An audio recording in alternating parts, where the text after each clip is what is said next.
Hola, ¿qué tal? Muy buenas tardes a todos. Vamos a empezar con el seminario de hoy, que se trata de el asma y su tratamiento integrativo. Este, espero que se oiga bien. No sé si alguien tiene algún problema para escuchar.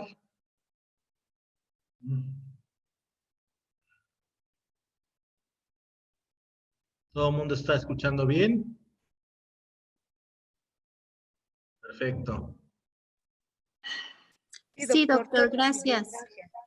Bueno, pues vamos a empezar. Este,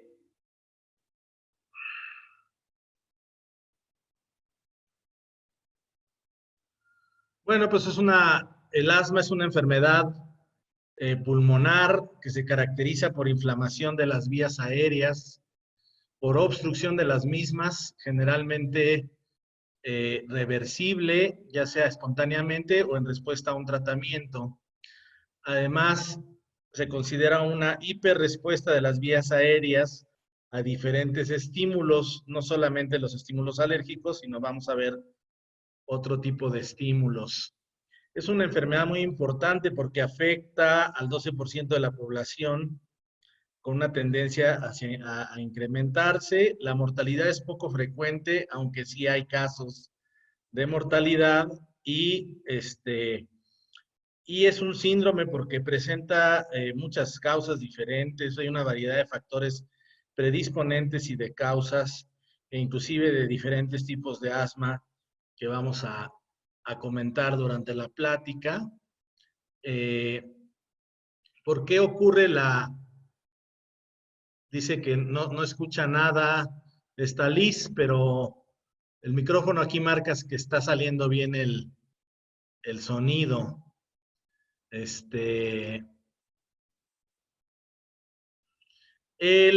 La obstrucción que ocurre a nivel bronquial va a estar causada por un broncoespasmo, es decir, una contracción del músculo de las vías aéreas, por una hipersecreción de moco, ¿sí?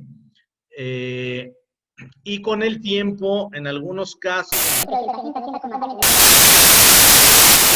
la vía aérea, con hipertrofia y o hiperplasia del músculo liso.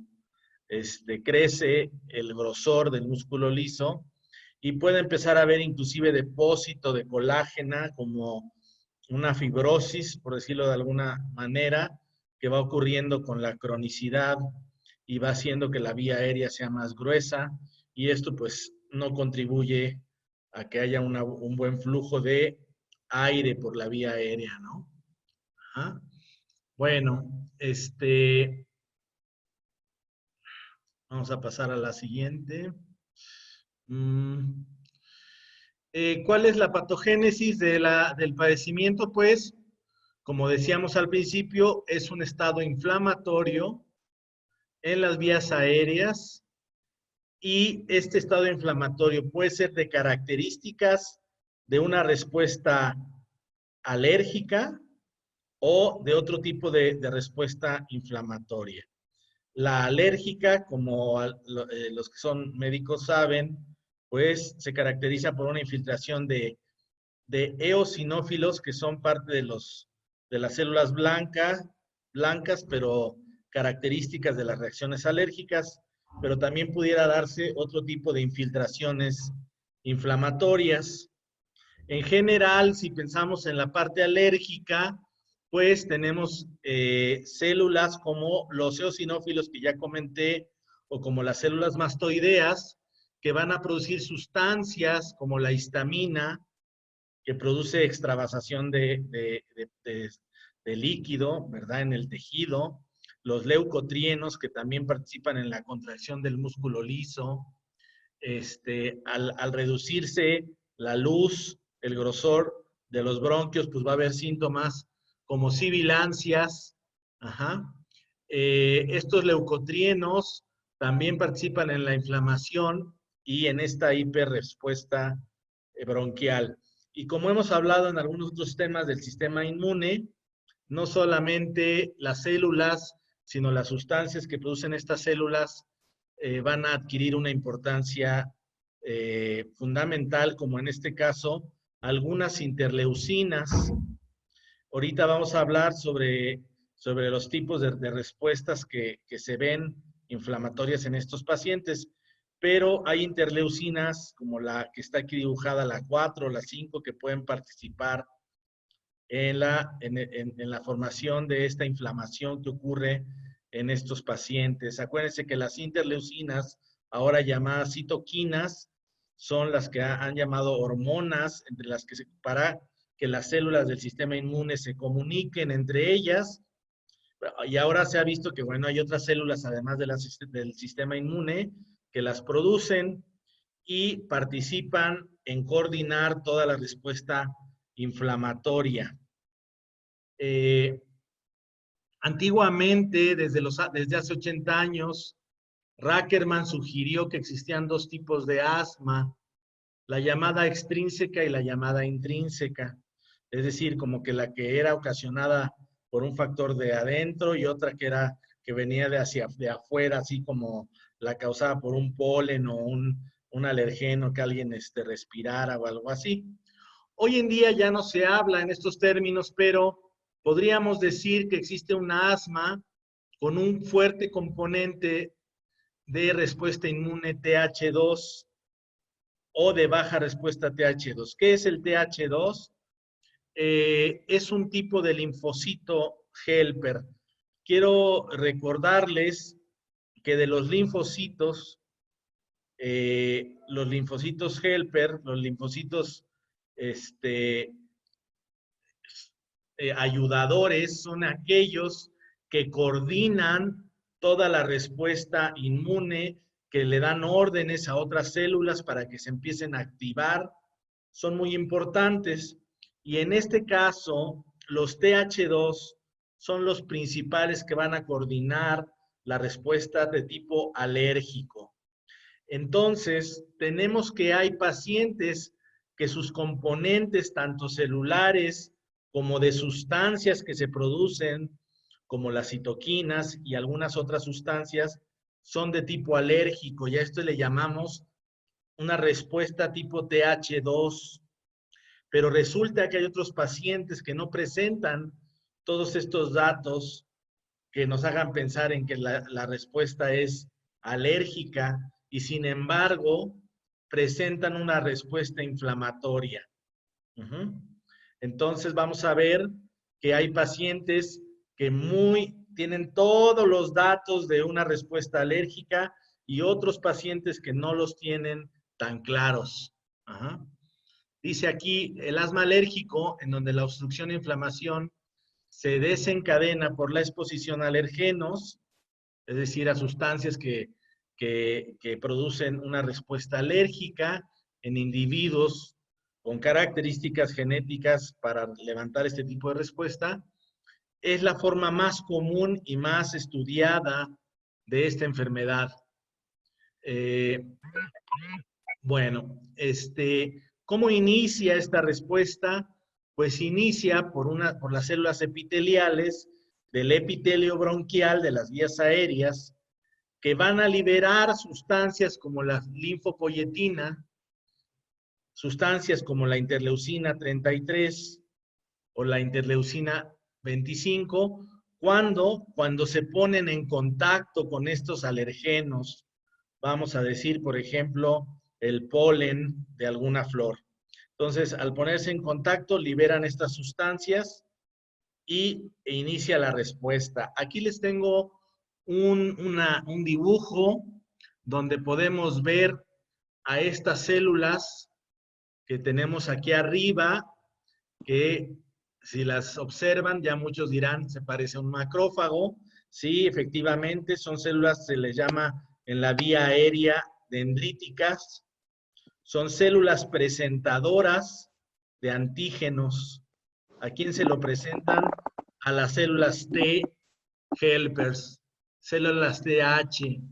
Y aquí característicamente dice TH0, es decir, esa célula T helper o T ayudadora, yo le llamo el coreback de la respuesta inmune todavía no se ha diferenciado. Se puede diferenciar, por ejemplo, en las TH2 que vemos aquí, o se puede diferenciar en las TH1, que es otro tipo de respuesta inflamatoria. La respuesta TH2 se caracteriza por células TH, T-helpers, que producen estas interleucinas que estoy señalando, la 4, la 5, la 9, la 13, la 31. Son clásicamente células linfocitos TH que se presentan en respuestas alérgicas, en el asma, por ejemplo. Aquí está descrito. Aquí quiero nada más, antes de que salgamos de esta diapositiva, por lo que les voy a platicar al rato, que observen que también existen unas TH17, ¿sí? Que también se pueden presentar en respuestas, por ejemplo, alérgicas. Ajá. Muy bien. Bueno, pues entonces, estas células dendríticas que se empezaron a activar, que también empiezan a fagocitar ese antígeno, se lo presentan a las células helpers, a las linfocitos TH, ajá, y además empiezan entonces a producir esta respuesta inflamatoria. Las células TH2, las células T-helper, empiezan a producir interleucinas que activan otras células. Entre esas son los linfocitos B, que producen la inmunoglobulina característica de las alergias, que es la inmunoglobulina E. ¿Ok? La E, la IgE, inmunoglobulina E, va a hacer que otras células, como las mastoideas que ya les había comentado, también algunos libros de histología les llaman células cebadas, o los basófilos empiecen a secretar sustancias como la histamina, por ejemplo. Ajá. Además, se producen estas interleucinas que ya habíamos comentado, 33 y 25, ajá, que hacen que las células TH2 empiecen a liberar otras interleucinas ya muy bien conocidas como la 4, como la 5. Ajá. Todo esto es característico de una respuesta TH2, una respuesta alérgica clásica del asma. Ajá. Por ejemplo, la interleucina 13 empieza a producir cambios a nivel de las células epiteliales. Ajá. Empieza a producir más moco, fibrosis, ajá, una respuesta mayor en el músculo de los bronquios y empieza a provocar lo que llamamos remodelación de la vía aérea, que en conjunto pues hace que se empiece a reducir el calibre, la luz de los bronquios y empiece estos problemas en donde el aire no pasa adecuadamente por la vía aérea.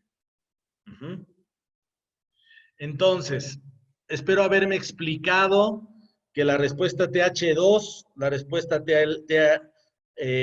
respuesta alérgica, caracterizada por este tipo de células, caracterizada por la inmunoglobulina E, por los eosinófilos, por las células mastoideas, productoras de histamina, etcétera, etcétera, es la más común y es la que llamamos cuando hacemos la diferenciación por el tipo de células que rescatamos del esputo, es decir, de la mucosidad que tomamos con una muestra de la vía aérea, esta causa más común se caracteriza porque este moco esté lleno de células que ya habíamos mencionado que se llaman eosinófilos. Entonces, es un esputo inflamatorio de tipo eosinofílico, la más común. La siguiente más común ya no es la clásica respuesta alérgica, porque está caracterizado principalmente por las células llamadas neutrófilos. Los más comunes de los glóbulos blancos, llamados neutrófilos, Luego hay una que es una mezcla de eosinófilos con neutrófilos. Y finalmente hay un tipo de asma que es el muy raro, en donde no hay infiltrado celular en el moco de estos pacientes. Por eso que dice aquí pauci granulocítica. Pauci es pocos granulocitos en el moco. Entonces, ¿cuál es la más común? La eosinófila, la que tiene eosinófilos. Es la clásica asma atópica, es decir, alérgica, con inflamación mediada por el contacto con un alergeno. Esta es la que mejor responde a el uso de esteroides por vía aérea. Es la más conocida, la que mejor responde a el uso de corticosteroides.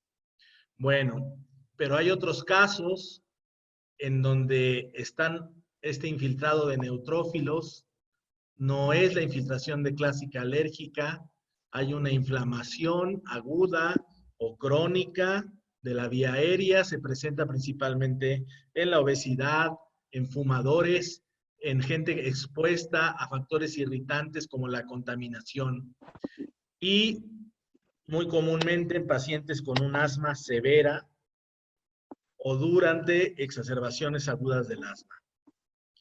Esta neutrofilia está asociada a reducciones de la función pulmonar que podemos ver con el espirómetro, por ejemplo, con la fracción expirada, el volumen de fracción expirada en el primer segundo, que está reducido. Esto, para quien no lo entienda, significa que no está saliendo adecuadamente el aire del pulmón y presenta un patrón muy parecido al enfisema o a la bronquitis crónica, es un patrón obstructivo. Cuando hablamos de enfermedad obstructiva crónica del EPOC, enfermedad pulmonar obstructiva crónica, el asma entra dentro de este tipo de patrón, que hay una dificultad a la salida del aire del pulmón. Entonces son pacientes que tienen tórax en tonel, tórax grandotes, en la radiografía se les ve mucho aire, está muy oscuro la radiografía, las costillas pueden estar horizontalizadas, ¿sí? En el caso de la presentación mixta, con eosinófilos y neutrófilos, se ha visto que es una asma más refractaria al tratamiento, de difícil tratamiento, también con alteraciones de la función pulmonar, mayor frecuencia de estornudos y un alto nivel de la necesidad de atención médica. O sea, son pacientes que requieren más seguido la atención médica y sus cuadros pueden ser más graves. Y característicamente y desgraciadamente, estos pacientes responden poco a los esteroides y se requieren cantidades mucho mayores de esteroides. Ahora, algo muy interesante, no sé si haya dudas hasta el momento, si vaya quedando claro los tipos de asma desde la teoría inflamatoria moderna, es como estamos separando el asma. Y aquí les traigo un artículo que dice, habla sobre los biomarcadores de la respuesta tipo 2, es decir, de la TH2, y su coincidencia con otras enfermedades alérgicas. Es decir, se ha visto que hay pacientes que presentan asma y esta asma es de la clásica alérgica con eosinófilos, células TH2, etcétera, y clásicamente estos pacientes presentan otro tipo de alergias concomitantemente. Hay una comorbilidad con otras alergias como la rinitis alérgica. Y cuando esto ocurre, cuando además de su asma tiene su rinitis alérgica el paciente, pues hay una peor función pulmonar y un mayor número de biomarcadores relacionados a la respuesta TH2, que ya les hablé de algunos de ellos, eosinófilos y todas las interleucinas de las cuales ya platicamos. Todos estos son biomarcadores de la respuesta TH2, ¿verdad? Y este que me encontré interesante, fíjense qué interesante, dice, la respuesta inmune comprende dos tipos principales de respuesta, la TH1, que ya habíamos visto, y la TH2. Eh, la, en el asma predomina la TH2, la alérgica, y en los padecimientos autoinmunes, como el lupus, como la artritis reumatoide, predominan la respuesta TH1 y TH17. Entonces, el paradigma inmunológico, dice este artículo, predice que hay una relación negativa entre ambos padecimientos, entre enfermedades autoinmunes TH1 y alergias TH2. Sin embargo, algunos autores han propuesto que la autoinmunidad es el principal mecanismo patológico en aquellos pacientes que no tienen respuesta a TH2. En aquellos que decíamos que no tienen el asma clásica alérgica, con eosinófilos y todo eso, puede haber un componente autoinmune. Esto es lo que les quise traer de este artículo de 2019. Y entonces, se ha visto que en los pacientes con enfermedades autoinmunes, como las ya mencionadas, que además tienen alergia, presentan principalmente patrones diferentes al TH2, es decir, son los de respuesta TH2 muy leve, es decir, casi no tienen los marcadores de TH2. Entonces, pudiera ser la respuesta autoinmune una de las explicaciones a esa asma que no presenta la clásica respuesta alérgica. Bueno, entonces, en un estudio, por ejemplo, que se realizó de autoinmunidad, se separaron los pacientes de asma en dos tipos, los de alto TH2 y los de bajo TH2. Los de alto TH2 tenían que tener por lo menos más de 100 unidades internacionales de IgE por mililitro y más de 140 eosinófilos por milímetro cúbico de sangre. Los que no tenían o los que no llegaban a estos niveles, pues se les consideró TH2 bajos. Se midieron entonces biomarcadores también de respuesta a TH2 como la fracción de óxido nítrico exhalado, que es una manera de ver la actividad de los eosinófilos. Cuando los eosinófilos, que son de la respuesta alérgica, están activados, pues producen óxido nítrico, lo podemos medir con el óxido nítrico exhalado. Y un nuevo biomarcador de respuesta a TH2 que se llama periostina. Déjenme ver aquí una pregunta. Ajá. ¿Cómo podemos darnos cuenta que una persona es asmática y además padece EPOC? Bueno, porque una persona puede ser asmática y tener un patrón de EPOC, es decir, el EPOC, enfermedad pulmonar obstructiva crónica, es un patrón que podemos observar en una espirometría que se caracteriza por una obstrucción a la salida del aire del pulmón. Hay pacientes asmáticos que tienen este patrón. Ahora, la sintomatología te va a diferenciar y los antecedentes, la historia clínica y todo, si es un asma, si es una bronquitis crónica o si es un enfisema pulmonar, que serían como las tres enfermedades que pudieran darte un patrón obstructivo, ¿verdad? El enfisema y la bronquitis, pues, está muy relacionada al tabaquismo, por ejemplo, ¿no? Y es diferente. El asma viene como en momentos, en periodos. En cambio, por ejemplo, una bronquitis crónica es algo que todo el tiempo ocurre, igual que el enfisema. Ajá. Esa es la respuesta, Ceci. El asma se presenta de repente en cuadros agudos, aunque hay pacientes ya muy graves que lo están teniendo muy, muy seguido, ¿no? Pero normalmente empieza con estos cuadros, la medición de las células, de todo esto que estoy platicando, pues te va orientando hacia que es un asma, ¿verdad? Y en la presentación clínica. Bueno, Entonces se encontró en este estudio que les estaba platicando que en pacientes con enfermedades autoinmunes predominaba el fenotipo TH2 bajo y que la enfermedad era mucho más severa. Todos estos resultados apoyan la hipótesis que el asma no tipo TH2, no alérgica, está relacionada probablemente a enfermedades autoinmunes y a un asma más severa. ¿Ok? Bueno.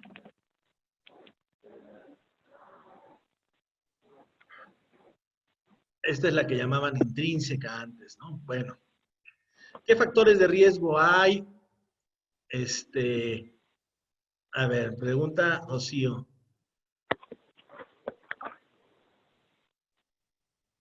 No, la respuesta es no. Cuando una persona tiene un cuadro de asma una vez en la vida y después ya no presenta cuadro alguno, solo de vez en cuando obstrucción de la garganta, sigue teniendo asma, no. La obstrucción de la garganta, faringe, laringe no es asma. El asma ocurre a nivel de los bronquios y sí es muy común que en los niños se presente y que luego ya crezcan y dejen de presentar los cuadros de asma, por ejemplo, ¿no?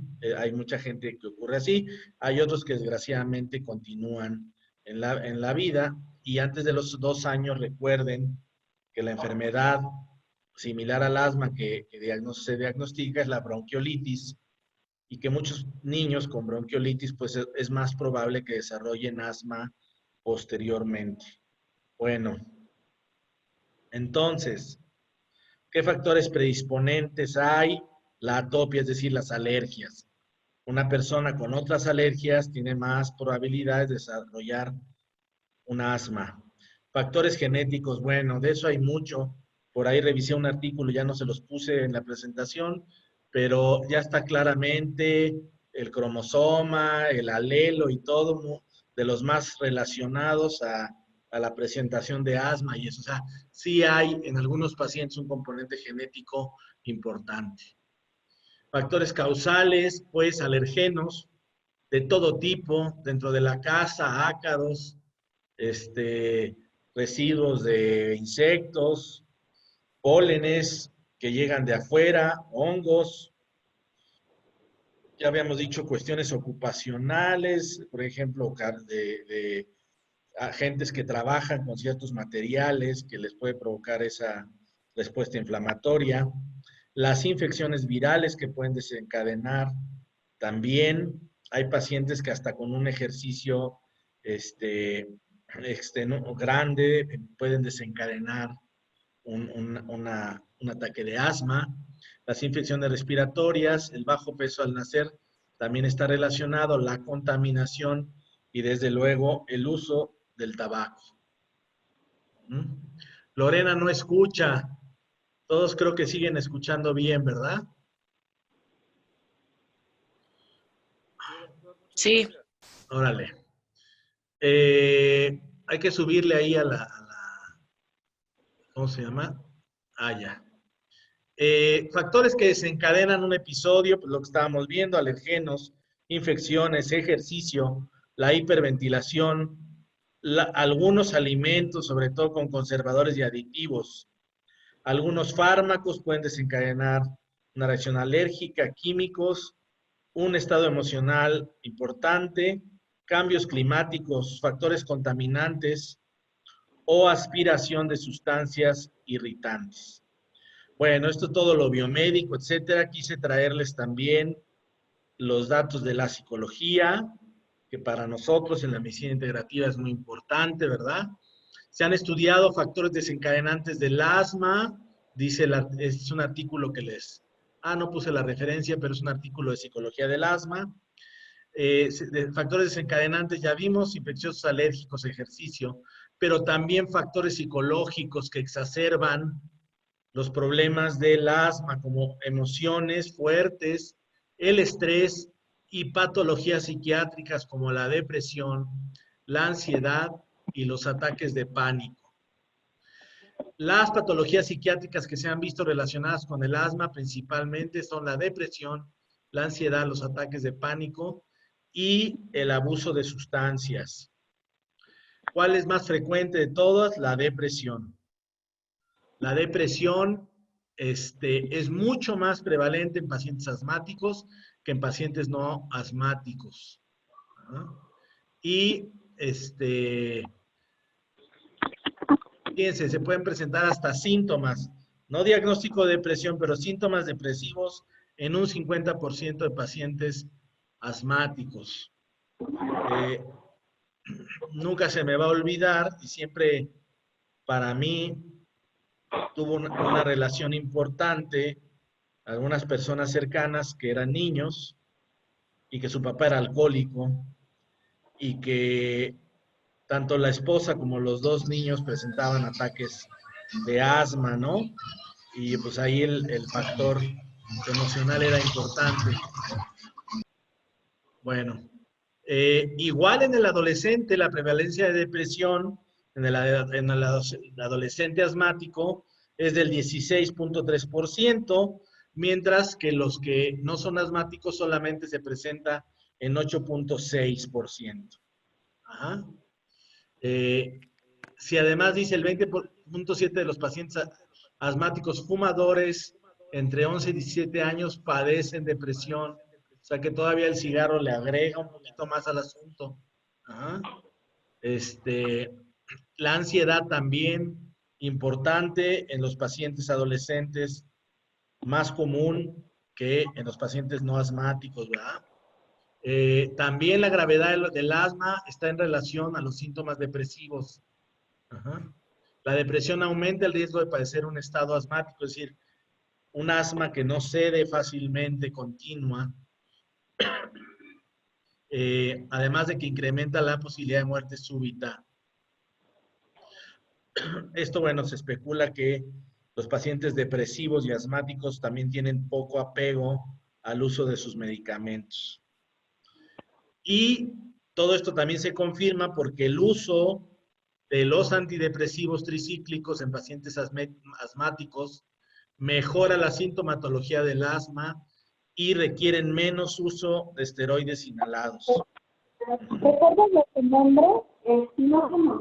A ver, por ahí guarden silencio, por favor. No puedo ver todos los que tengan el sonido, pero háganme favor de guardar su... Ah, caray. Déjenme. No lo encuentro, el que tiene abierto el...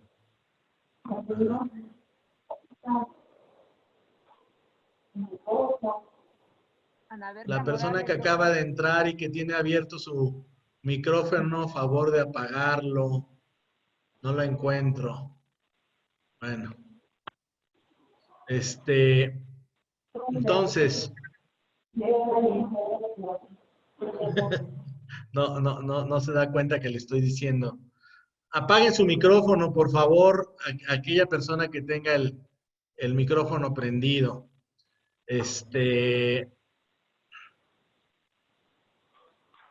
Dice aquí que Ana Berta tiene el micrófono prendido, favor de apagarlo.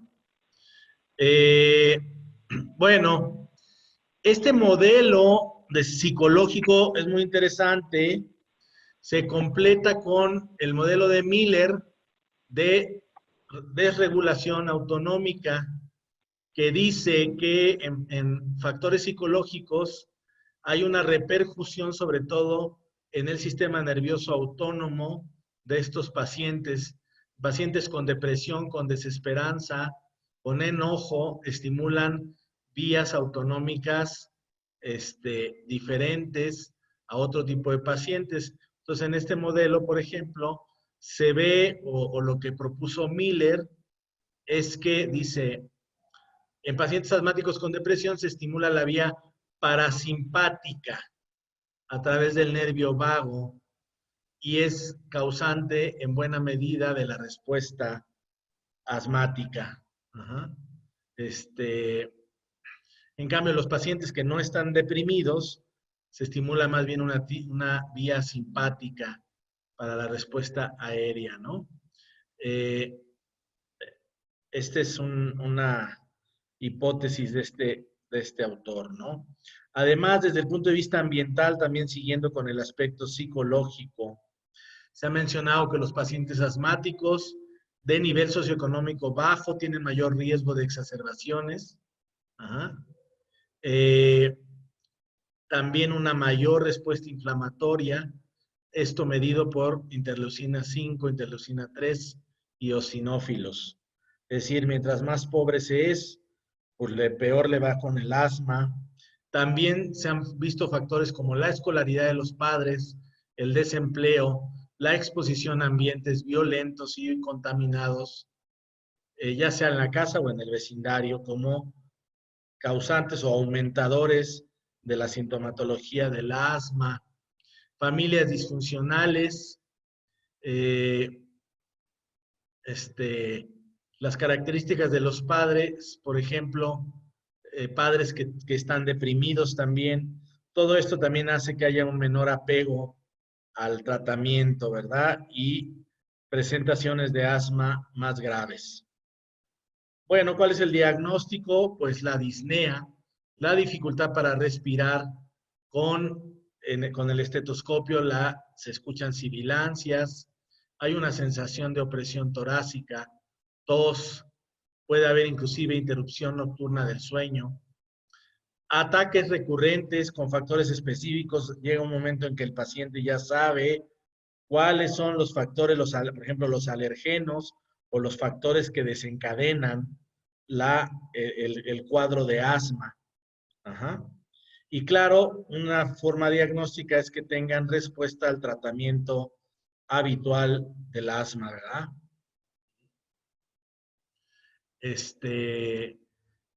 También se puede complementar con pruebas de función pulmonar. Hay pruebas diagnósticas como el reto con metacolina o histamina que desencadena una respuesta asmática, o el ejercicio, ajá, que puede desencadenar la respuesta bronquial, ¿verdad? Todo esto para complementar el diagnóstico. Y bueno, ¿cuáles son las metas del tratamiento? Pues eliminar la sintomatología, mejorar la función del pulmón, restaurar la calidad de vida. Que haya un aumento de tolerancia al ejercicio, ¿verdad? Una mayor productividad, evitar exacerbaciones, efectos adversos de medicamentos y que la terapia que se aplique pues sea posible manejable por el paciente. Entonces, aquí vemos un cuadro clásico de tratamiento en donde dependiendo de la gravedad del asma, puede variar desde, bueno, un control ambiental y educación, eso es para todos los tipos, es muy importante, y en el caso del asma alérgico, determinar cuáles son los factores, los alergenos con los que reacciona el paciente, o las cuestiones ambientales, como por ejemplo el ejercicio, o sea, determinar muy bien cuáles son los factores que desencadenan, hacer educación con el paciente acerca de esto. Y mientras más leve es el padecimiento, normalmente salen más fácil con la inhalación de agonistas beta 2.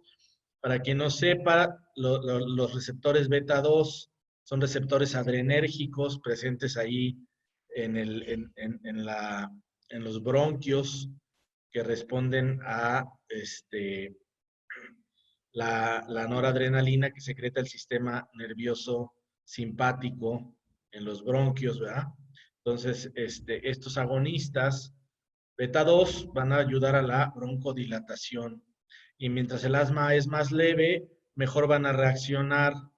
Todos conocen el clásico salbutamol, ese es un agonista beta 2.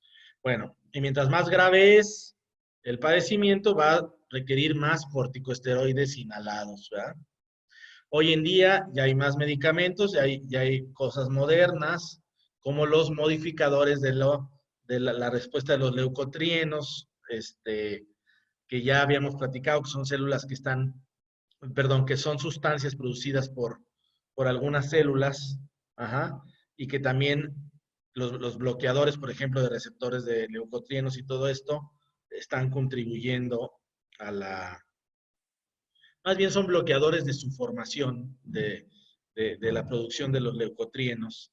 también se están ya utilizando en el tratamiento para el asma.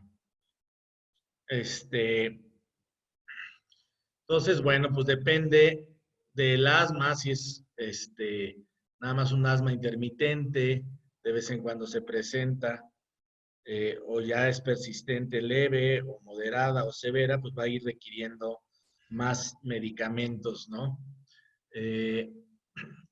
El uso de diferentes sustancias, ya hablamos de los beta-2, agonistas, los esteroides, o, por ejemplo, los inhibidores de la degranulación del mastocito, ¿verdad? O los modificadores de leucotrienos. También medicamentos anticolinérgicos, ya dijimos agonistas beta-2. Corticosteroides, ya sean inhalados. Si son cosas graves, casos graves llegan a ser sistémicos. El cromoglicato, que es hablábamos para que las células mastoideas no saquen sus gránulos de histamina y todo esto. Las metilsantinas, que son sustancias que se utilizan para provocar broncodilatación, también se utilizan, por ejemplo, también en los estados agudos, por vía, se le pone a los pacientes en los estados agudos en el hospital, por ejemplo, aunque también ya se pueden dar de larga duración, los agonistas beta de larga duración. Las metilxantinas, ¿cuáles son? Acuérdense que son los parientes de sustancias como la cafeína, como la nicotina, ¿verdad? Pero aquí estamos hablando, por ejemplo, de se me fue ahorita el nombre de sustancias que se utilizan en la clínica. Se me fue ahorita el nombre de alguna metilxantina de este tipo. Y los antagonistas del receptor de leucotrienos o de la síntesis de leucotrienos. Aquí están medicamentos como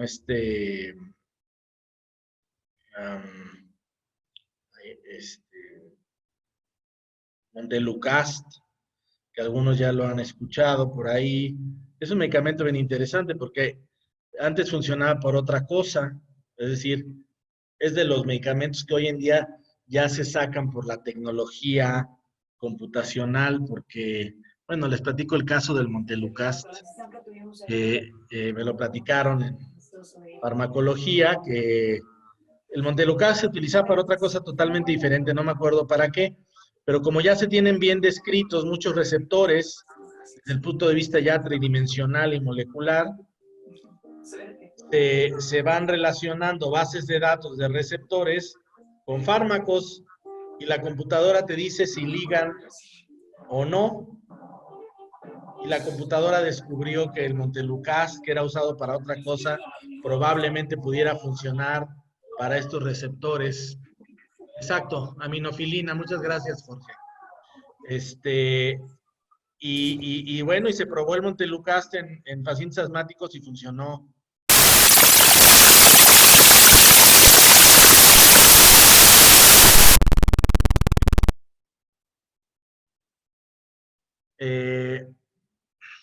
Bueno, hablando de estos inhibidores de los leucotrienos, bueno, se justifica porque los leucotrienos tienen muchos efectos en la inflamación de la vía bronquial, producen hipersecreción, edema, broncoespasmo.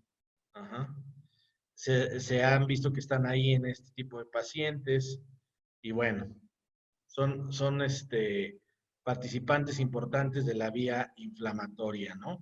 Entonces, por eso es que ahora también se están utilizando y aprovechando que aquí sale el tema de las IgEs, bueno, pues también ya hay el tratamiento a través de atacar a las inmunoglobulinas E.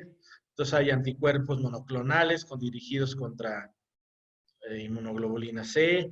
Y bueno, se están probando cada vez fármacos que, de acuerdo al entendimiento de cómo se va haciendo toda la fisiopatología de la enfermedad desde el punto de vista inflamatorio y molecular, pues se van desarrollando farmacológicamente diferentes fármacos que van a atacar diferentes vías de la producción de estas sustancias inflamatorias, ¿verdad?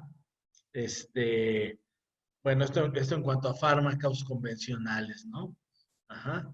Por ejemplo, inhibidores de la 5-lipoxigenasa, que es la que produce los leucotrienos. Ajá. Antagonistas del receptor de leucotrienos y así.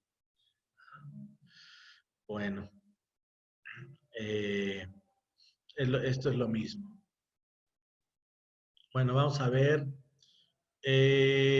Tratamiento del asma. Pues la importancia de evitar factores desencadenantes, la educación del paciente. Utilizar como primera línea compuestos antiinflamatorios. Mejorar, bueno, la relación médico-paciente, la educación del paciente. Al principio, de acuerdo al tipo de asma, por ejemplo, un asma leve, que está caracterizado por síntomas de menos de 2 ocasiones por semana, exacerbaciones ocasionales, síntomas nocturnos menos de 2 veces al mes. Estas son las características de la espirometría de estos pacientes que se clasifican como asma tipo leve. Se recomiendan principalmente agonistas beta, y modificadores de leucotrienos. Luego, un asma leve persistente, caracterizada por más de 2 cuadros a la semana, pero menos de 1 al día. Las exacerbaciones pueden afectar el sueño. Síntomas nocturnos más de 2 veces al mes.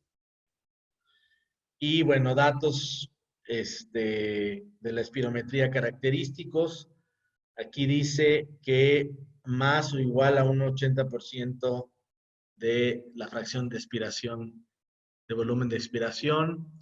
A estos pacientes de asma leve persistente, agonistas beta, esteroides ya inhalados, esteroides, cromoglicato, broncodilatadores de acción prolongada, modificadores de leucotrienos, teofilina, por ejemplo.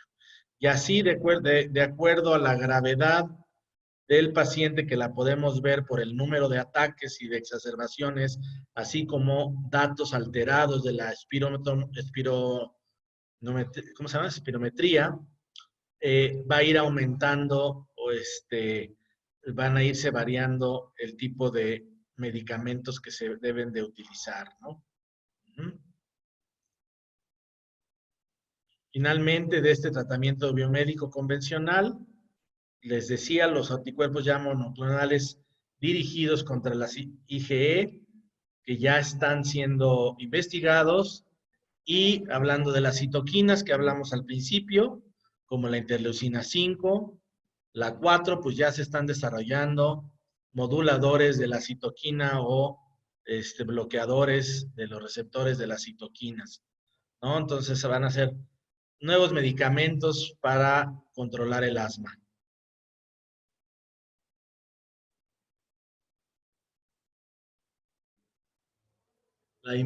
Volver a pasar la imagen de paso 2, o sea, que pase ¿cuál imagen? A ver. ¿Esta? Ajá. Muy bien.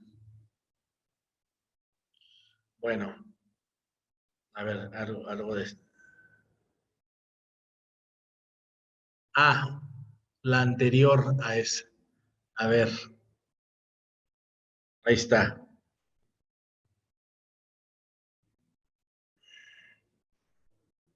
Bueno, pues vámonos para adelante porque todavía falta media cantidad de diapositivas. Ahí vamos. Ya vamos a empezar. Esto fue la cuestión biomédica convencional. Tenemos el tratamiento natural, enfocado, sí, en forma importante, por la dieta. Una dieta, pues, libre sobre todo de sustancias como conservadores, colorantes, etcétera, más rica en alimentos frescos y naturales, ¿verdad? Y bueno, una dieta con, o más bien con ausencia de aquellos alimentos que pudieran generar una respuesta alérgica, que hay una lista importante, ¿verdad? Como las fresas, ¿verdad? Etcétera. Dice, ya.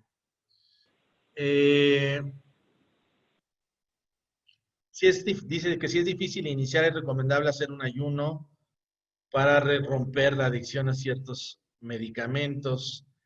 Bueno, de hecho, adelante les pongo en una diapositiva que una forma importante es hacer un ayuno controlado. Ahorita que llegue la diapositiva lo platicamos. Dietas ligeras basadas en alimentos que no produzcan moco, como dietas ricas en frutas, vegetales, semillas, pescados y granos completos, carotenoides, que son antioxidantes y además tienen beneficios antiinflamatorios, comer pescado más de una vez a la semana. Las cebollas y el ajo tienen propiedades antiinflamatorias, puede ser alimento rico en ellos. Tomar buenas cantidades de vasos de agua. Ajá. Alimento rico en omegas 3, que además de propiedades antiinflamatorias, pues son antioxidantes. Por ejemplo, aquí dice para niños 1 a 2 cucharaditas al día, o para adultos 1 a 2 cucharadas al día.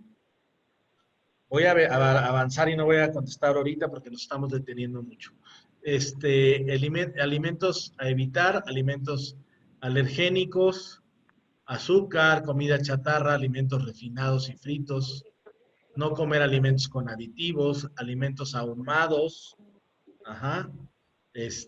no comer alimentos congelados principalmente, okay. Por ahí te atendé a eso. Ok, desintoxicación. Bueno, la desintoxicación es un tema muy interesante desde la naturopatía, que recomienda utilizar, por ejemplo, un ayuno de 3 días que le permita al hígado procesar todas aquellas sustancias tóxicas que se tienen en el cuerpo. Un ayuno correcto, científico, bien hecho, es un ayuno en donde se toma una monodieta en el día, por ejemplo, una fruta durante todo el día, o un vegetal durante todo el día, puede ser jugo de fruta o jugo de vegetal. ¿Para qué? Para no dejar al cuerpo sin glucosa, pero para permitir que el hígado pueda procesar todas aquellas sustancias tóxicas que tiene acumuladas. Entonces, el ayuno más indicado es un ayuno de 3 días con monodieta. Vamos a las preguntas, por favor, en el chat.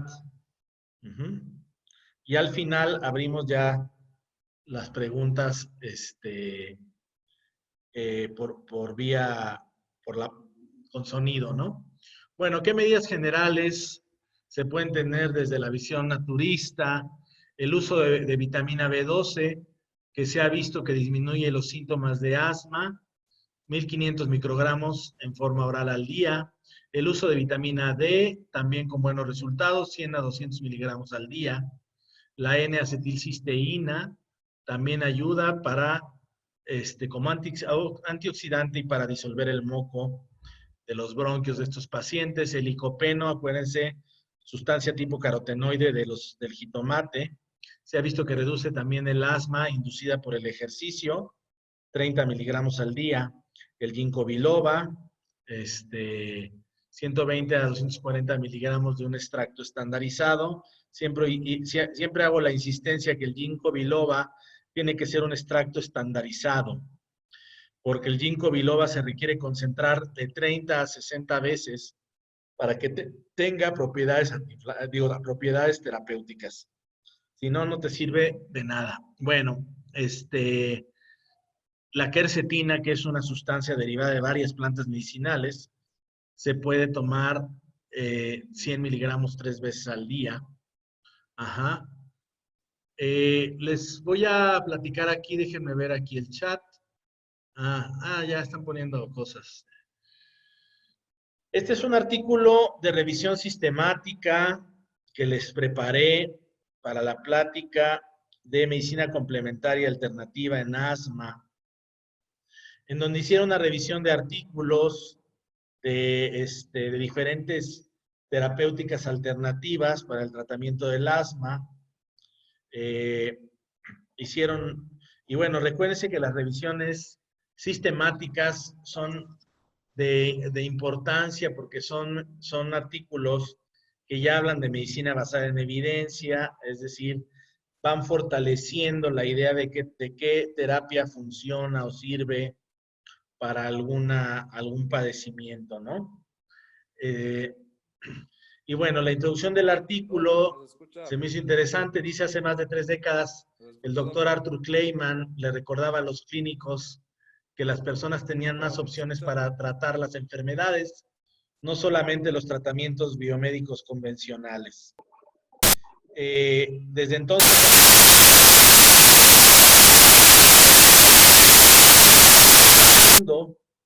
en los niños con asma, que utilizan terapias alternativas, es más probable que usen componentes sin vitaminas como lo son las plantas medicinales, o sea, es más probable que utilicen, por ejemplo, plantas medicinales, homeopatía, acupuntura. Ajá. Y en esta revisión sistemática de 1960 artículos revisados, se escogieron solamente 72 artículos que tenían metodológicamente lo suficiente para tomarse en cuenta como buenos artículos de investigación. ¿Y qué se encontró entre las terapias herbales más usadas? Fueron aquellas preparaciones que tenían alcanfor, eucalipto, mentol, tés herbales, jugo de aloe vera, la equinacia, el aceite de almendra dulce, jarabes con aceite de almendra, aceite de ricino, cereza, orosus, rama de uva, no sé exactamente, pero así, bueno, así venía, y miel. Entre los productos más reportados en las fórmulas estaba la efedra, que vamos a hablar de ella, la trementina, fórmulas antioxidantes y el uso de ácidos grasos omega 3 y omega 6. Esto en niños.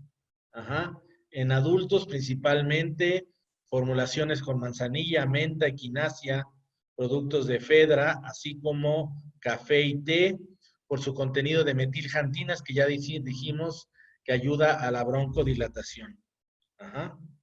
Productos con cebolla, alcanfor, magnesio, aceite de pescado, vitamina C, extracto de lúpulo.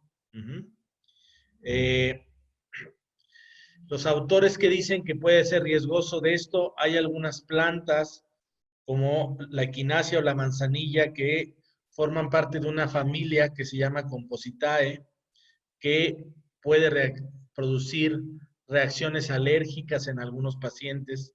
La miel hecha de estas flores puede también desencadenar una respuesta alérgica.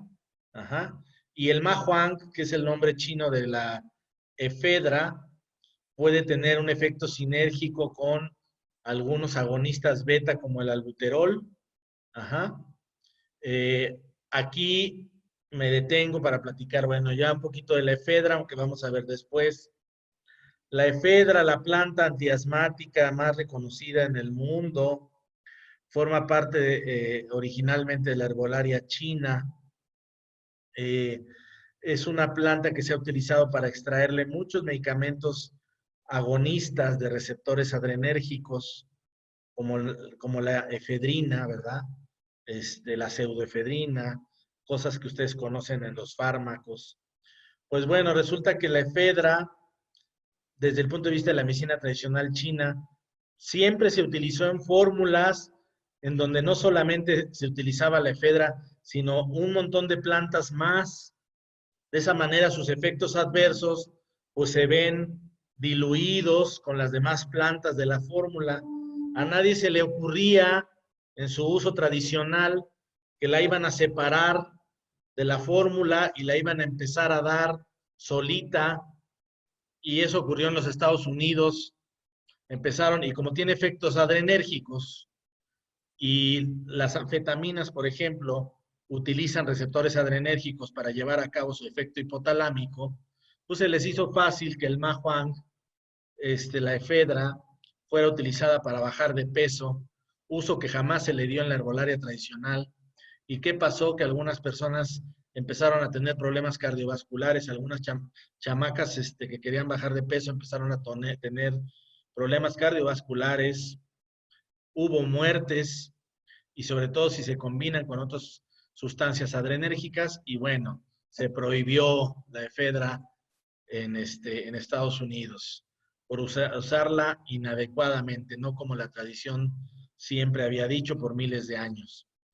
Y aquí en México se le ocurrió a un tipo llamado Juan Lillegón utilizar como precursor para construir anfetaminas, para venta de narcotráfico y todo esto. Se le ocurrió utilizar como base química la efedrina, pues también se prohibió la efedra, ¿no?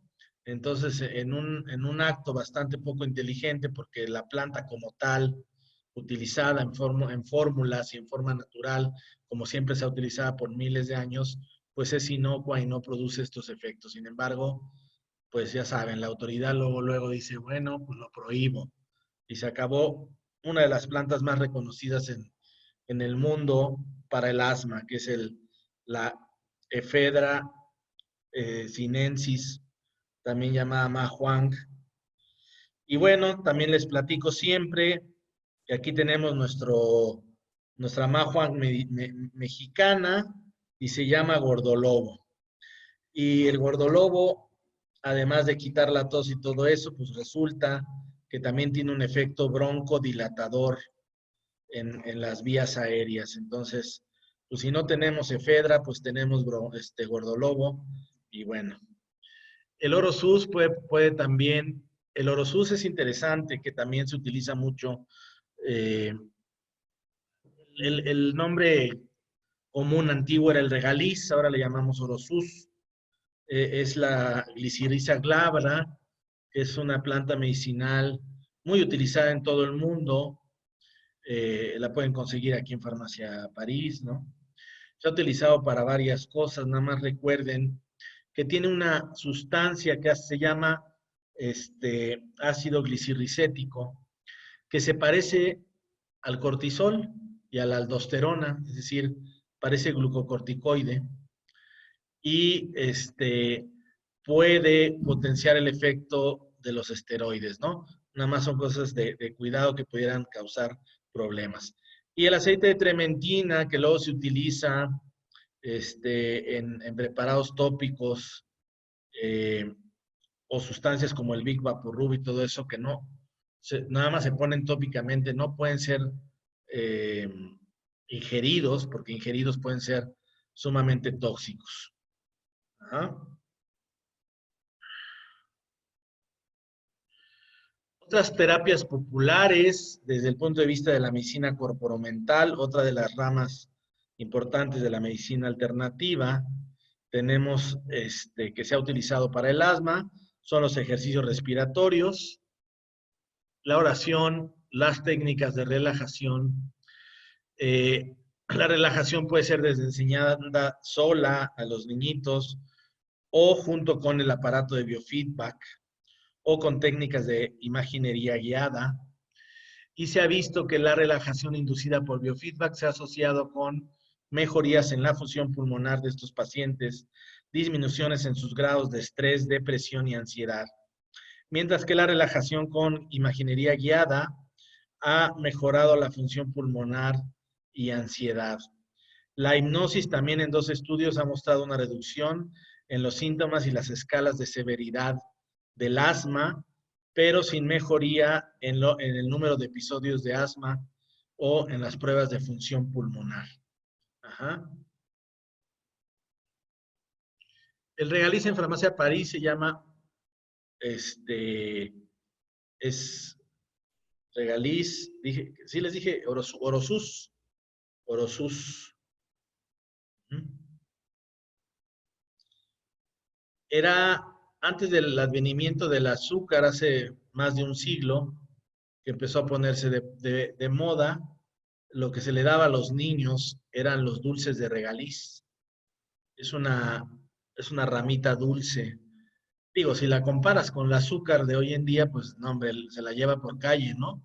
Pero en su época, pues que no tenían azúcar o que era solamente para los ricos, los cuadritos de azúcar, pues los niños con el regaliz, pues se ponían contentos, ¿no?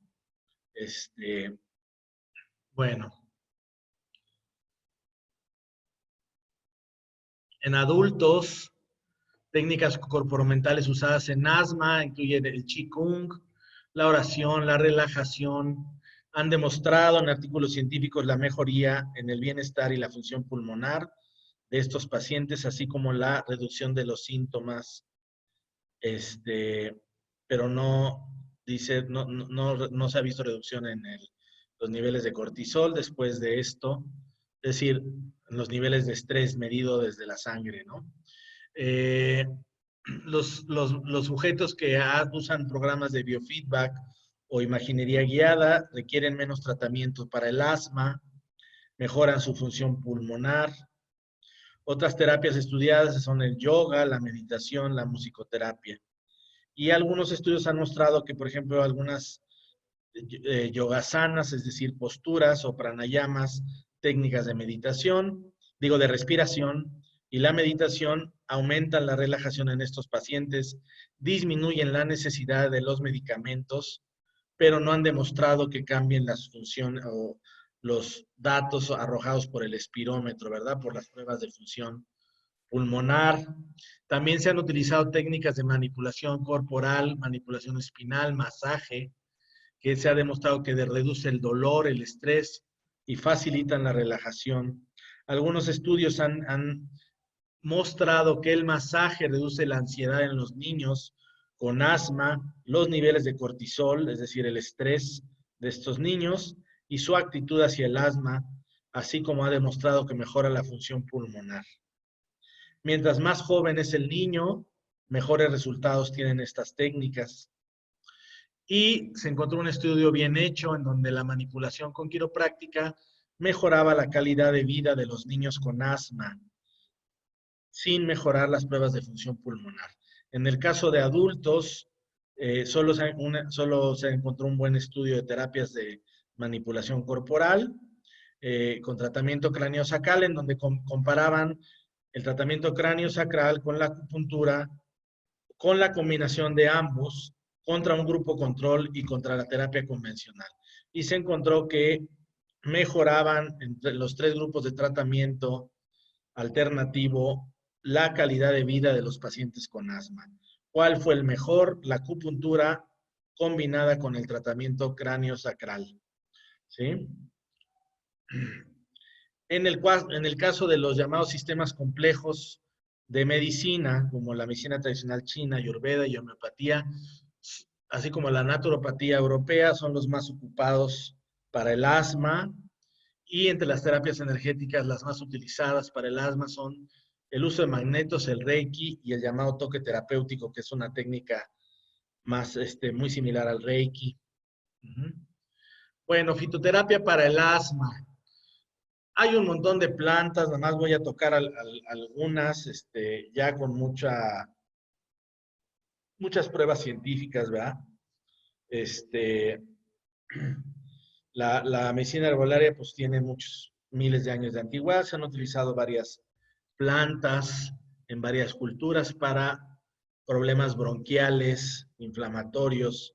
Como les decía, la reina de las plantas en el mundo y estudiada es la efedra, la efedra cínica, que es un arbustito ahí de 90 centímetros. El mahuang significa amarillo astringente. Ajá.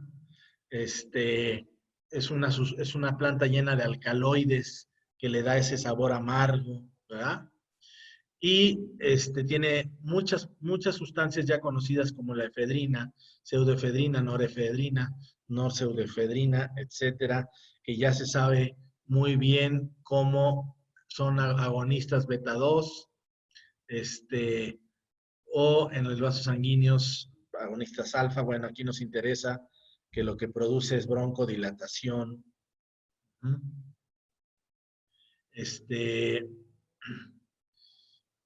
Además, estimula la liberación de noradrenalina en las terminaciones nerviosas bronquiales del sistema autónomo. Ajá. Quita la congestión nasal, relaja el músculo bronquial, ya dijimos, por su efecto beta 2. Ajá. Disminuye el moco.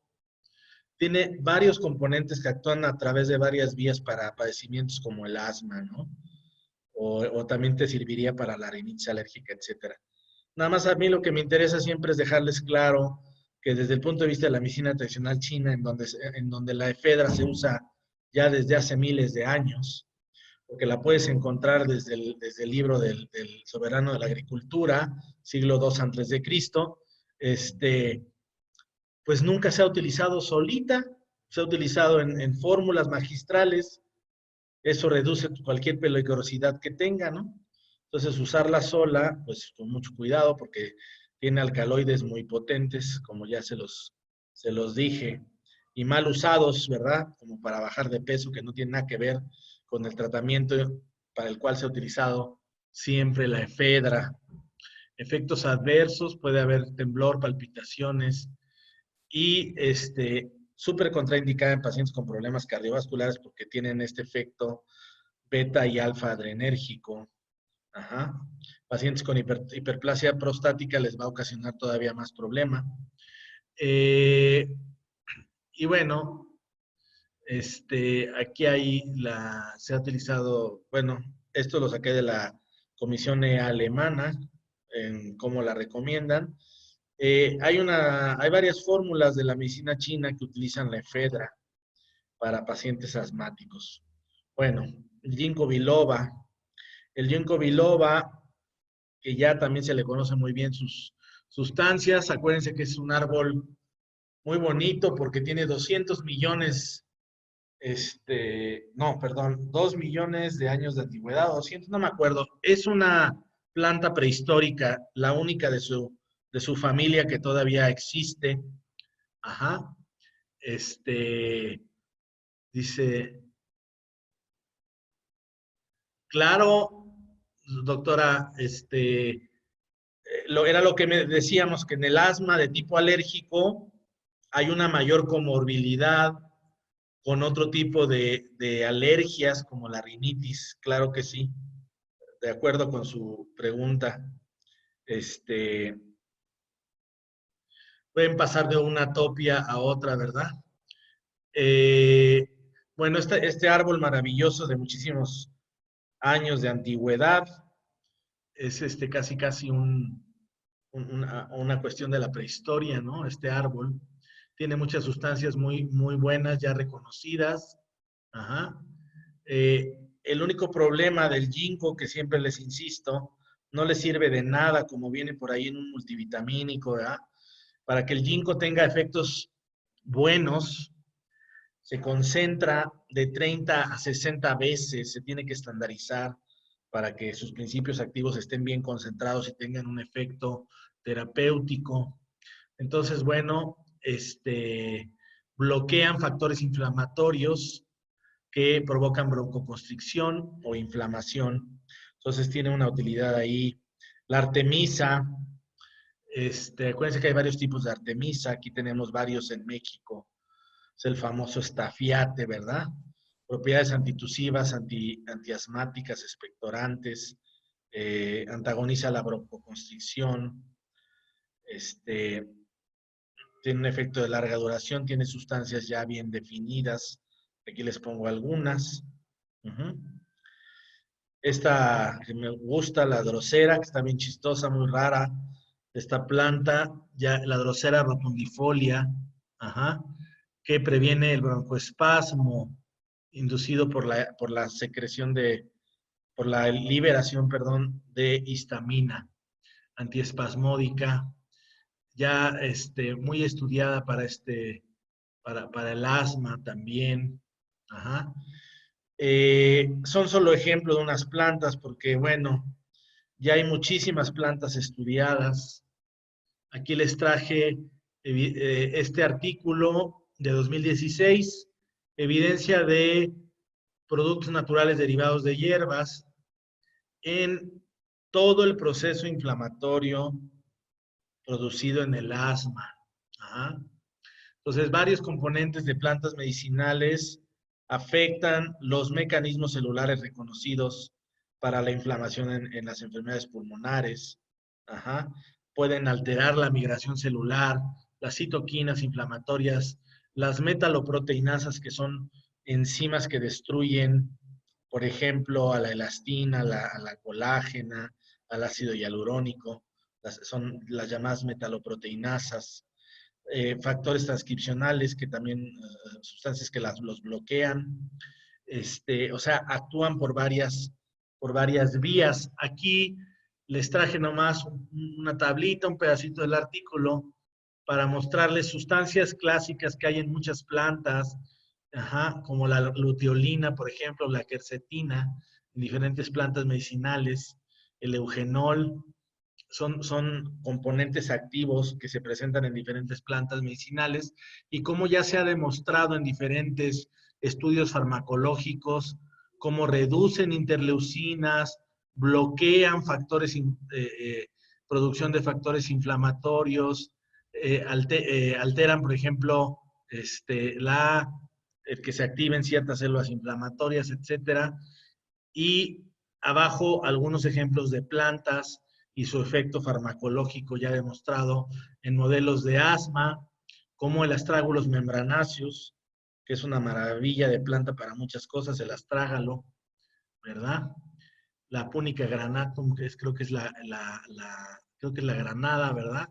Que, por ejemplo, reduce la eosinofilia o las citoquinas como la interleucina 5. Ajá. Bueno, son ejemplos de muchas plantas que ya han mostrado una buena utilidad en el asma. Ujú. ¿Qué más tenemos? Pues la homeopatía. La homeopatía para el manejo del asma. Les traje un artículo de revisión del Consejo para la Investigación Clínica de la India. A lo mejor digan, ¿por qué la India, no? Luego pensemos, pues es de la India. No, no, no. La India, hoy por hoy, es probablemente el país que más investigue, publique, escriba libros, etcétera, de homeopatía. Muy respetable en términos de la homeopatía. Es hoy en día, la India probablemente es uno de los países que más utiliza homeopatía, junto con su medicina ayurveda y con la medicina biomédica convencional, ¿verdad? Entonces, tienen un consejo para estudiar, tienen presupuesto para hacer investigaciones con homeopatía. Bueno, entonces les traje un artículo de revisión de este consejo que dice que la homeopatía es la segunda terapia alternativa más usada según la OMS y que hay varios estudios que han mostrado que el tratamiento homeopático es bueno en enfermedades respiratorias, y que reduce el uso y costo de los fármacos convencionales. Este Consejo de Homeopatía de la India ha llevado varios estudios sobre homeopatía y asma. Son muchos. Nomás les voy a enseñar una tablita de un artículo que trae tablas y tablas y tablas de artículos y artículos que han hecho sobre investigaciones sobre homeopatía. Aquí, por ejemplo, hicieron en un estudio multicéntrico con 2,641 pacientes. Ese estudio encontró que la homeopatía reduce la frecuencia e intensidad de las exacerbaciones agudas del asma y la dependencia a otro tipo de fármacos. ¿Cuál fue el medicamento homeopático rey en esto? El Arsenicum album. ¿Ok? También hubo varios medicamentos útiles para reducir la dependencia a fármacos, como el calicarbónico, el lepar-sulfur, el natrium sulfúrico, el mercurio solubilis, el fósforo, el sulfur, el licopodium clavatum, el potos arsenicum iodatum, antimonio tartárico, el sulfur, la nux vomica y la pulsatila nigricans. Son entre los medicamentos que más se vio útiles para reducir la dependencia a fármacos.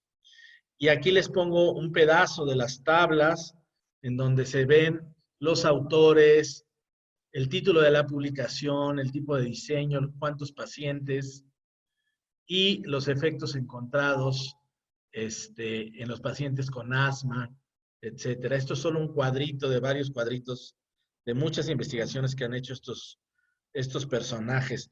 Para mí es importante mencionar que la homeopatía, no olviden, no se receta por etiología, no se receta para el asma, no porque yo les diga que a ustedes que es que traté de poner la imagen en grandote, pero ahora no me lo permitió, no sé en qué consista, que ahora no se hiciera grandota la imagen, pero si quieres ver aquí el artículo,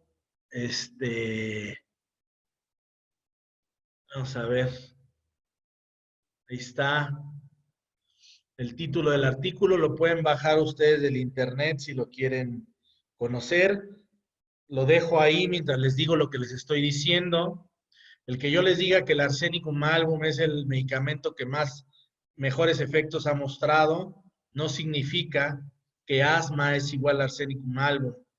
Aquellos que saben homeopatía sabrán que el medicamento debe de coincidir con la sintomatología del paciente.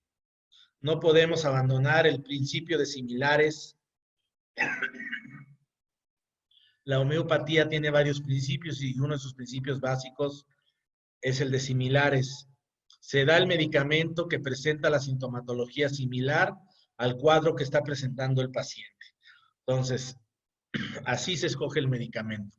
Solamente les estoy diciendo que estos autores encontraron que el arsenicum era el que más había servido en muchos de los pacientes. Perdón. A ver, por aquí hay una preguntilla. Yo los bajo del PubMed, Carola. Yo pongo PubMed del National Center of Alternative Complementarias. Ajá. Pertenece a la librería National Library of Medicine. Ajá. Aunque a veces si tú pones el título te lo arroja directo en Google, le puedes poner ese título y ponerle PDF y seguro te lo va a arrojar.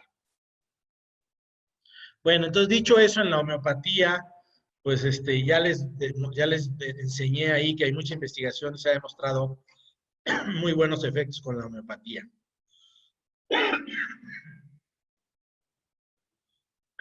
Ya me dio tos. No es COVID, es tosecita normal.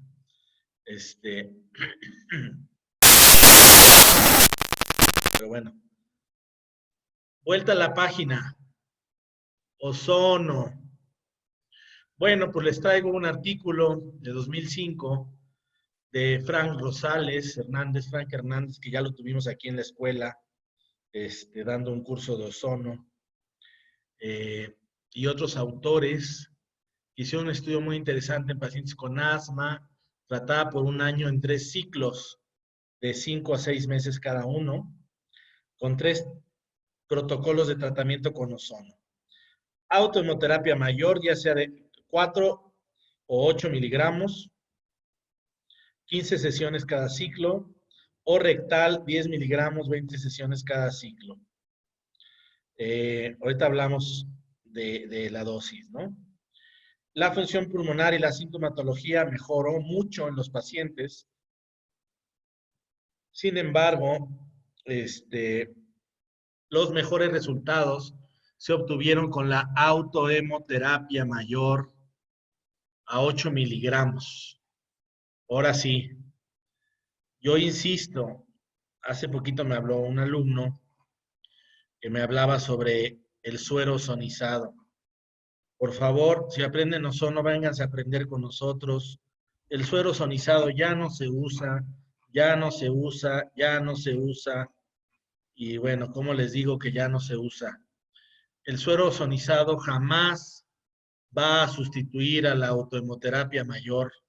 La autohemoterapia mayor es la técnica principal, la reina de las técnicas del ozono. Y es la que mejor resultados muestra en cualquier artículo científico. Ok, dicho esto, los 8 miligramos. Los 8 miligramos, está un poco inexacto decir 8 miligramos porque nosotros no utilizamos directamente la dosis como en este caso. Es decir, podemos decir que en una mayor utilizamos concentración y volumen. Al multiplicar los dos nos da la dosis total. Entonces vamos a hacer un ejercicio, ¿no? 8 miligramos son 8,000 microgramos. Entonces supongo que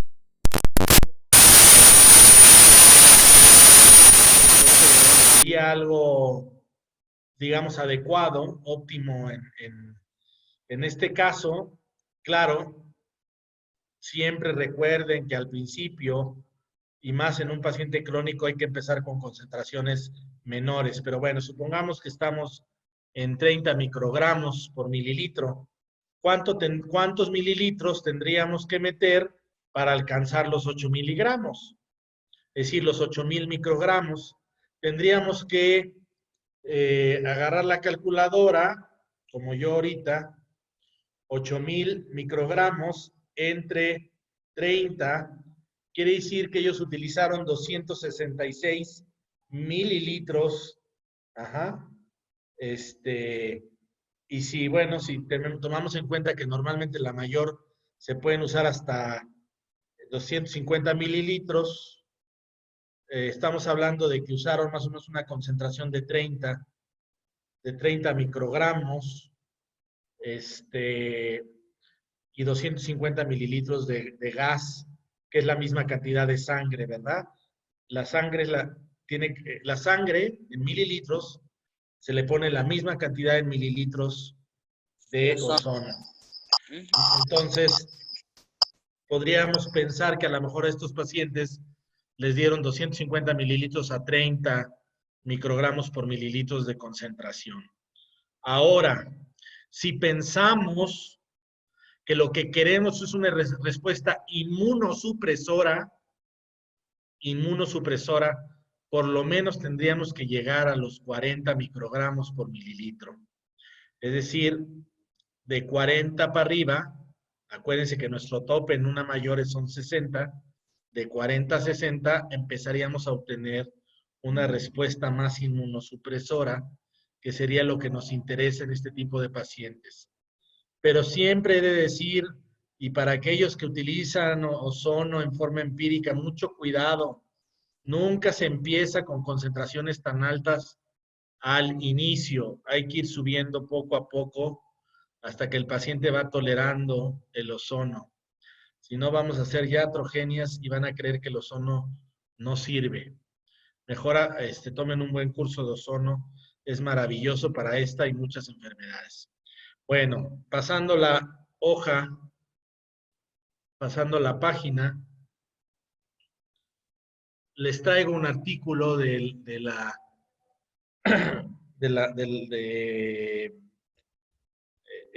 ¿cómo se llama? La web de una página que se llama Terapia Neural, que es muy buena, que tienen libros y todo el tema. De artículos relacionados al asma encontré muy interesante, de una ponencia que dio doctor Jaime Arango. ajá, creo que Antioquía, creo que es Colombia, ¿verdad? Ah, sí, Colombia, en donde habla sobre los anestésicos locales, ajá, que es lo que utilizamos en terapia neural, y su papel en el asma bronquial. Entonces presenta un papel, un artículo de investigación, una ponencia, en donde dice que los anestésicos locales, como la procaína, la gilocaína,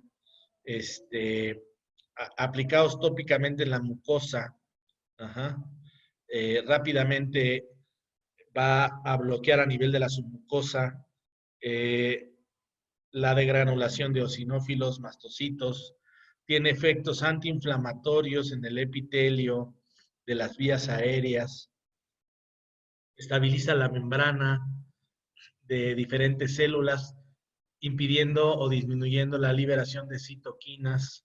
Ajá. Eh, También dice aquí que impide la acción, bueno, del complejo de mayor histocompatibilidad. Eso es lo que, como la célula dendrítica presenta el antígeno a la TH2, ¿verdad? Estabiliza también y bloquea la acción de la IgE, da muchos argumentos interesantes, produce broncodilatación, ajá, descongestión de la mucosa, ajá, y bueno, un montón de argumentos. Lo único malo es que no presenta exactamente la dosis que utiliza, pero aquí no estamos hablando de una terapia neural convencional. En este caso sería la aplicación tal vez segmentaria en las metámeras que abarquen todos los bronquios y los pulmones, ¿verdad? En los puntos ya conocidos en la terapia neural para hacer pápulas de pulmón, etcétera, sino que utiliza los anestésicos locales de forma inhalada. Entonces, bueno, ahí se los dejo nada más. Se me hizo muy interesante traérselos. Él utilizó el inhalador, dice 4 a 5 veces al día por diferentes periodos de tiempo en pacientes con problemas de bronquitis, asma, etcétera, con muy buenos resultados a decir de este doctor. Suena interesante, habría que probarse, ¿verdad? Pero bueno, ahí dejamos ese punto. Ya no tengo otra diapositiva, pero sí quisiera, cuando me presentaron la primera vez el factor de transferencia, pues no me sabían como que decir exactamente en qué parte del sistema inmune funcionaba. Y ahora que estudio el asma y veo que hay un tipo de asma más predominante donde puede participar cuando el componente es más autoinmune, que se los decía al principio, que es una respuesta más TH1, diagonal TH17, hablábamos de las células dendríticas que presentan antígenos a las TH. Ahorita voy a volver a regresar al dibujo. Aquí está. Ajá. Hablábamos de que también hay unos linfocitos T helpers 17. Y bueno, les enseñé un artículo en donde algunos pacientes con asma tienen una predominancia TH1, TH17. Bueno, entonces cuando yo estaba estudiando y empecé a buscar artículos de investigación acerca del factor de transferencia, descubrí que lo que se sabía de él científicamente es que estimulaba el sistema inmune precisamente a través de la vía de la respuesta TH17, es decir, que estimulaba a los linfocitos T helpers 17. Ajá. Claro, la primera lógica que yo siempre pensé con el factor de transferencia era la estimulación de la respuesta inmunológica, es decir, utilizarla en pacientes infectados, por ejemplo, ¿no? el factor de transferencia. Pero también se había visto que para enfermedades autoinmunes y alérgicas tenía un buen resultado. Entonces, yo nomás les quiero hacer ese comentario. El factor de transferencia funciona a través de la vía de los linfocitos TH17, que en algunos tipos de asma predominan y que es probable que a través de mecanismos de retroalimentación pudiera tener justificación en la utilización de estos pacientes que no son los clásicos pacientes con asma de tipo inflamación alérgica predominante TH2, eosinófilos, IgE, etcétera, sino en el otro tipo de pacientes de difícil tratamiento, que no responden tanto a los corticosteroides y son una respuesta diferente a la TH2. Entonces, bueno, nomás lo dejo como idea, como hipótesis ahí de trabajo que pudiera ser una de las formas en las que algunos pacientes con asma se han visto beneficiados con el uso del factor de transferencia. Espero haberme explicado en este aspecto, ¿verdad? A veces llevamos una respuesta a su máximo para que los mecanismos de retroalimentación la inhiban, ¿no? Entonces, es probable que a través de estas vías fuera lógico utilizar este tipo de sustancias como el factor de transferencia en este tipo de pacientes, ¿no? Ahí sí alguien quiere hacer un protocolo de investigación al respecto.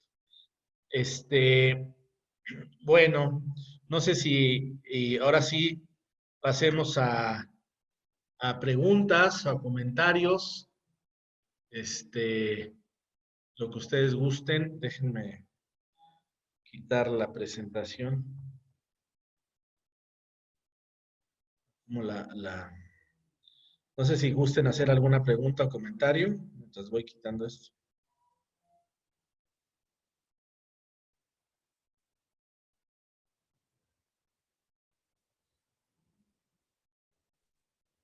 Doctor, una pregunta.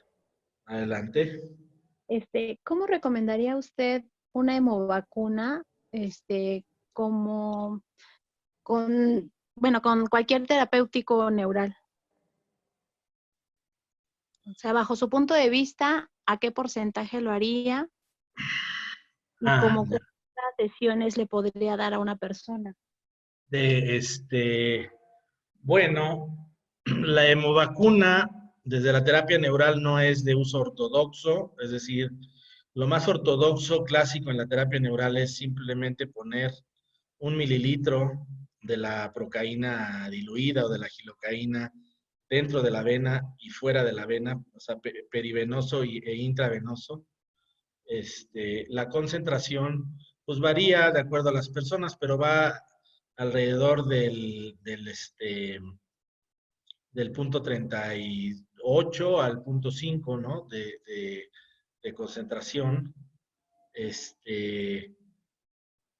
Y bueno, te digo que no es normal. Sí, aunque algunos pues, lo que hacen es sacar un poco de sangre, ponerle la gilo, la procaína y lo inyectan. Y también tienen el efecto de la hemovacuna, ¿no? Que es una especie, yo siempre lo he visto como una especie de ponerle el antígeno ahí al cuerpo y en el músculo y bueno, se ha visto que ayuda mucho, ¿no? También puedes hacer la hemovacuna con ozono, que es poner, es lo que llamamos autohemoterapia menor. Se ponen 5 mililitros de ozono mezclado con 5 mililitros de sangre, se mezclan, se quita el exceso de gas y se inyecta en el hombro o en la pompa, ¿no? Entonces, bueno, pues esa es la respuesta. Yo he traído aquí al doctor Cobal de Argentina, él usa más o menos punto 38 de concentración. La mayoría de los libros usan punto 5. Entonces, bueno, cualquiera de las dos sirve muy bien. ¿Mm? Muchas gracias. Sí. ¿Alguna otra pregunta, comentario? Sí, yo quiero saber sobre el uso de propóleo y clorofila en el tratamiento de los niños asmáticos. Bueno, la clorofila es un buen antioxidante.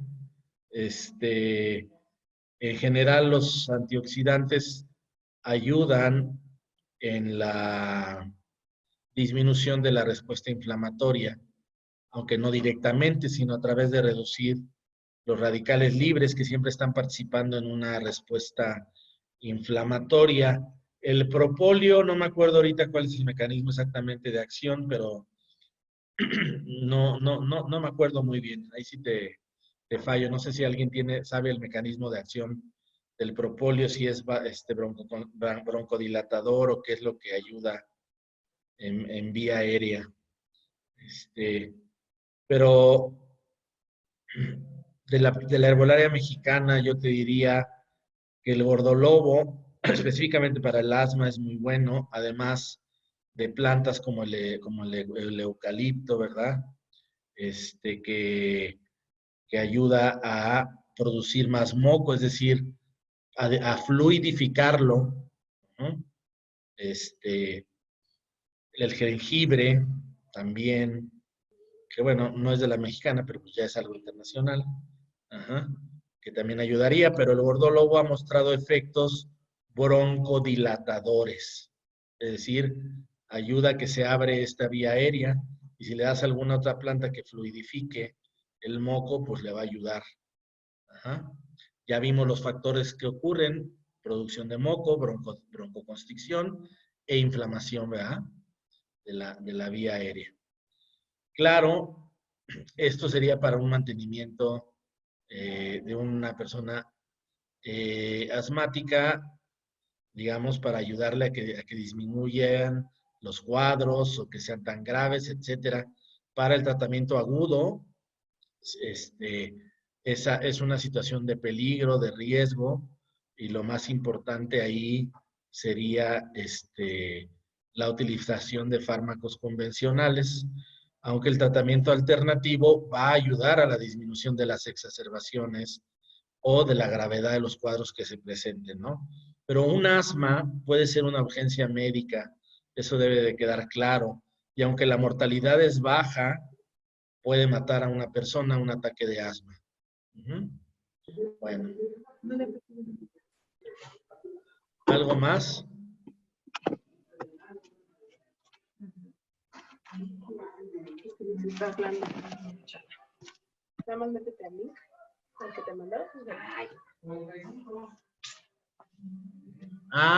Un comentario de refugio, que para la medicina de Hammer, el asma es un conflicto de amenaza en el territorio con pánico.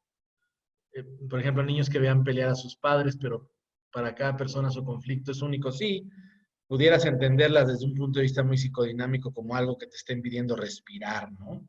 Algo que te está ahogando, ¿verdad? Ajá.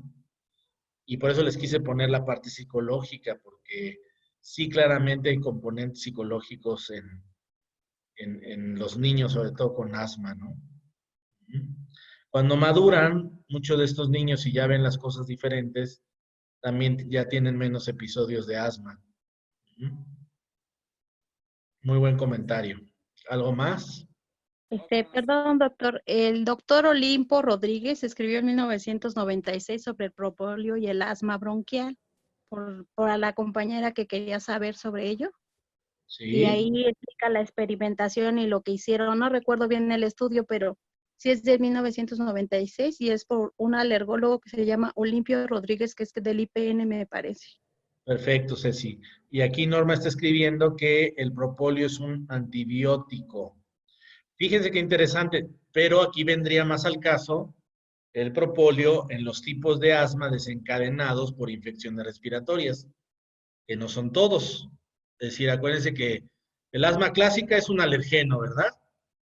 Pero hay otras clases de asma que se puede desencadenar por una infección, por ejercicio, por un factor emocional, etcétera. Entonces, en el tipo de que se desencadenó por una infección, pues sí, si el propóleo es un antibiótico natural, pues ahí es donde tendría mayor utilidad. doctora Edo, para comentar.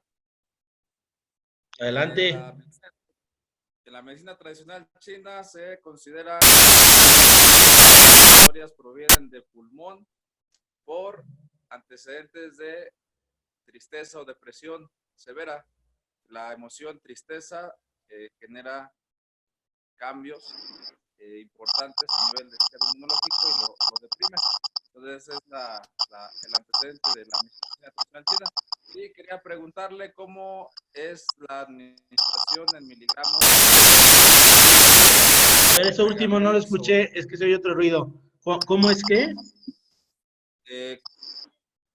La dosificación en Regaliz o Orosus en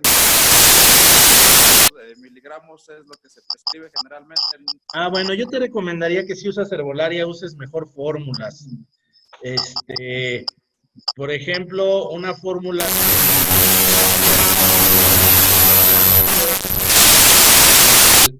y el gordolobo pudiera ser factible. Entonces, mejor utilízalo como en una fórmula de herbolaria, ¿no? ¿Puede ser una tintura se puede hacer una decocción. Se puede hacer una decocción, por ejemplo, con el regaliz o el orosus también está en forma de ramitas. Podrías poner en un litro tal vez 2 ramas, poner un puño de eucalipto, unas 2 rodajas esto desde muy tradicional y así, ¿no? Unas 2 rodajas de jengibre, y por favor, se hierve 5 minutos, pero cuando ya apagas la hornilla, le pones un puñito de gordolobo, y ya dejas que se enfríe junto con toda la decocción. Se puede quitar ya todo lo que quedó de las plantas y endulzar con miel, por ejemplo. Y eso puede servir. ¿Cuántas veces al día sería, doc? Sería 3 veces al día. Ok, muchas gracias. Dale. Y bueno, comentó, si no escucharon porque se oyó muy quedito, comentó, por ahí alguien tiene un taladro, no sea mala onda, apague su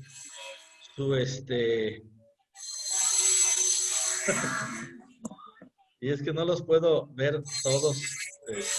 Es Estela. Quiten ese taladrito. Bueno, platicaba aquí el compañero de que la tristeza, de acuerdo a la medicina china, tiene que ver con el asma, ¿verdad? Porque la tristeza es la emoción del pulmón. Entonces, sí, la tristeza, de acuerdo, desde el punto de vista de la medicina china, puede tener ahí que ver con el asma, pero también las deficiencias de energía de pulmón, la relación pulmón-riñón es muy importante porque aún algunas deficiencias de riñón para captar la energía del pulmón pudieran generar problemas a nivel pulmonar, ¿no? Entonces hay que hacer un diagnóstico adecuado de acuerdo a la medicina china. Ajá. Bueno, me dio risa algo que escribieron. Bueno, ¿alguna otra pregunta o comentario? ¿No? Muy bien, pues pues como siempre fue un placer verlos a todos, estar con ustedes. Seguimos en estas pláticas. Bueno, ya independiente del COVID, yo creo que las vamos a seguir. Ajá, y así nos ponemos en contacto con gente de todos lados. Les agradezco mucho su presencia. Les mando un caluroso saludo a todos y a todas ustedes. Que estén muy bien.